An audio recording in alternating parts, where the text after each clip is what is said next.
నమస్కారం. ప్రైమ్ 9కు స్వాగతం.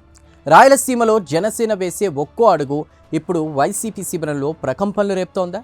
జగన్కు అత్యంత సన్నిహితులుగా ముద్రపడిన నేతల్ని టార్గెట్ చేస్తూ పవన్ కళ్యాణ్ పార్టీ పక్కా స్కెచ్తో ముందుకు వెళ్తోందా?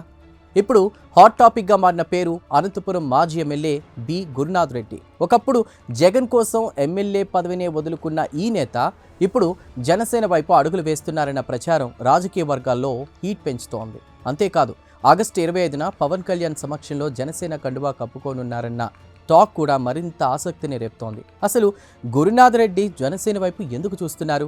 ఆయన చేరిక వెనుక పవన్ కళ్యాణ్ వ్యూహం ఏంటి? ఇదొక్క నేత చేరికేనా, లేదంటే రాయలసీమలో జనసేన భారీ ఆపరేషన్కు తొలి అడుగా? ముఖ్యంగా జనసేన రాయలసీమలో ఎలాంటి పొలిటికల్ గేమ్ ప్లాన్ సిద్ధం చేస్తోంది? ఈ పరిణామాలన్నిటి వెనుక అసలు కథ ఏంటి? రాయలసీమలో మారుతున్న రాజకీయ సమీకరణాలపై పూర్తి వివరాలు ఇప్పుడు చూద్దాం.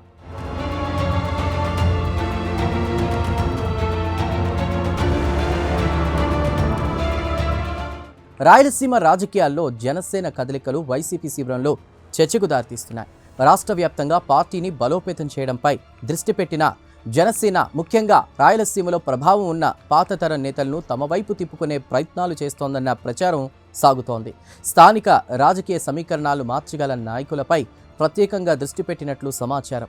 ఈ క్రమంలో వైసీపీకి చెందిన పలువురు మాజీ ప్రజా ప్రతినిధులతో జనసేన నేతలు సంప్రదింపులు జరుపుతున్నట్లు రాజకీయ వర్గాల్లో చర్చ జరుగుతోంది. జగన్ కుటుంబానికి దగ్గరగా ఉన్నటువంటి నేతలు ప్రత్యామ్నాయ రాజకీయ వేదిక కోసం చూస్తున్నారన్న సంకేతాలు కూడా కనిపిస్తున్నాయి. తాజాగా అనంతపురం మాజీ ఎమ్మెల్యే బి గురునాథ్ రెడ్డి జనసేనలో చేరబోతున్నారన్న వార్తలు ఈ చర్చకు మరింత ఊతమిచ్చాయి. రాయలసీమలో రాజకీయ పోటీ సాధారణంగా వ్యక్తిగత ప్రభావం, సామాజిక సమీకరణాలు, స్థానిక పరిచయాల చుట్టూనే తిరుగుతూ ఉంటుంది. అందుకే పాత రాజకీయ అనుభవం ఉన్నటువంటి నాయకుడి పార్టీ మార్పు చిన్న విషయం కాదని పరిశీలకులు చెబుతున్నారు. గురునాథ్ రెడ్డి తన అనుచరులతో చర్చించిన తర్వాతే నిర్ణయం తీసుకున్నట్లు ప్రచారం సాగుతోంది. ఆయనతో పాటు మరికొందరు స్థానిక నాయకులు కూడా జనసేనతో సంప్రదింపులు జరుపుతున్నారా అనే ప్రశ్న ఆసక్తి రేపుతోంది. అధికారికంగా పేర్లు బయటకు రాకపోయినా రాబోయే రోజుల్లో మరిన్ని చేరికలు ఉండొచ్చన్న అంచనాలు వినిపిస్తున్నాయి. గురునాథ్ రెడ్డి పేరు అనంతపురం రాజకీయాల్లో చాలా కాలంగా వినిపిస్తోంది. 2009 ఎన్నికల్లో అనంతపురం ఎమ్మెల్యేగా విజయం సాధించిన ఆయన 2012లో వైఎస్ జగన్ కోసం తన ఎమ్మెల్యే పదవికి రాజీనామా చేసిన విషయం రాజకీయంగా అప్పట్లో సంచలనం సృష్టించింది. తర్వాత జరిగినటువంటి ఉప ఎన్నికల్లో వైసీపీ అభ్యర్థిగా పోటీ చేసి మరోసారి గెలుపొందారు. 2014 ఎన్నికల్లో ఓటమి ఎదురైన తర్వాత కొంతకాలం టీడీపీలోకి వెళ్లిన గురునాథ్ రెడ్డి అక్కడ ఎక్కువ కాలం కొనసాగలేకపోయారు. ఇక 2019 ఎన్నికల సమయంలో వైసీపీ నుంచి టికెట్ దక్కకపోవడంతో ఆయన రాజకీయ ప్రాధాన్యం తగ్గింది. జగన్కు సన్నిహితుడిగా గుర్తింపున్నప్పటికీ ఆ తర్వాతి కాలంలో పార్టీ కార్యక్రమాల్లో ఆయన ఆశించిన స్థాయిలో ఆయనకు ప్రాధాన్యం లభించలేదన్న అభిప్రాయం ఉంది. దీంతో గురునాథ్ రెడ్డి రాజకీయంగా మరో మార్గం కోసం చూస్తున్నారన్న ప్రచారం బలపడింది.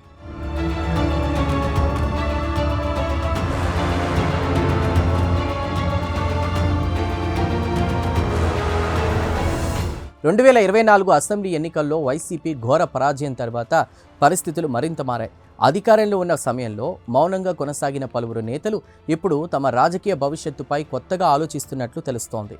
గురునాథ్ రెడ్డి కూడా ఇదే క్రమంలో జనసేన వైపు అడుగులు వేస్తున్నారన్న వార్తలు వస్తున్నాయి.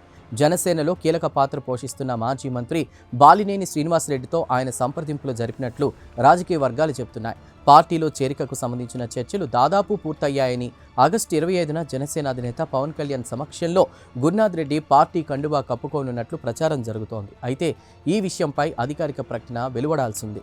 స్థానిక ఎన్నికలు సమీపిస్తున్న సమయంలో గురునాథ్ రెడ్డి జనసేనలో చేరే అవకాశం ఆసక్తిని పెంచుతోంది. అనంతపురం ప్రాంతంలో ఆయనకున్నటువంటి వ్యక్తిగత పరిచయాలు, పాత రాజకీయ అనుభవం జనసేనకు ఉపయోగపడే అవకాశం ఉందని విశ్లేషకులు భావిస్తున్నారు. గురునాథ్ రెడ్డి చేరికను కేవలం ఒక నేత పార్టీ మార్పుగా కాకుండా రాయలసీమలో జనసేన విస్తరణకు ప్రారంభ సంకేతంగా కొందరు చూస్తున్నారు. స్థానిక సంస్థల ఎన్నికల్లో ఆయనకు బాధ్యత అప్పగిస్తారా? పార్టీ వ్యవహారాల్లో కీలక స్థానం కల్పిస్తారా? 2029 అసెంబ్లీ ఎన్నికలను లక్ష్యంగా చేసుకుని ఇప్పటి నుంచే నియోజకవర్గ స్థాయిలో బలోపేతం చేస్తారా అన్న అంశాలపై స్పష్టత రావాల్సింది.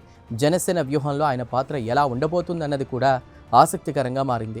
జనసేనకు కూడా ఈ చేరిక వ్యూహాత్మకంగా ఉపయోగపడే అవకాశం ఉంది. రాబోయే ఎన్నికలకు ముందుగానే నియోజకవర్గ స్థాయిలో సంస్థను పటిష్టం చేసుకోవడం అవసరం.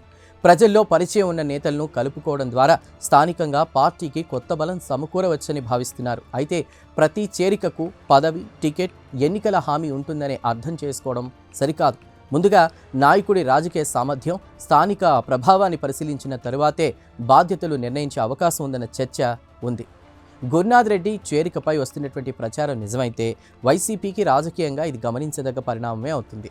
ముఖ్యంగా జగన్కు సన్నిహితుడిగా ముద్ర ఉన్నటువంటి నాయకుడు ప్రత్యర్థి కూటమిలో భాగమైన జనసేన వైపు వెళ్లడం వైసీపీ శ్రేణుల్లో చర్చకు కారణమయ్యే అవకాశం ఉంది. అయితే చేరిక ఖరారయ్యే వరకు దీనిని రాజకీయ ఊహాగానంగానే చూడాలి. జనసేన మాత్రం రాయలసీమలో తన బలాన్ని పెంచుకునేందుకు స్థానికంగా ప్రభావం ఉన్న నేతలను ఆకర్షించే వ్యూహాన్ని కొనసాగిస్తున్నట్లు కనిపిస్తోంది. గురునాథ్ రెడ్డి చేరిక జరిగితే మరికొందరు వైసీపీ నేతలు కూడా ఇదే బాట పట్టే అవకాశం ఉందన్న అంచనాలు వినిపిస్తున్నాయి. ఈ పరిణామాలు చివరకు రాయలసీమ రాజకీయ సమీకరణాలపై ఎంత ప్రభావం చూపుతాయో చూడాల్సి ఉంది.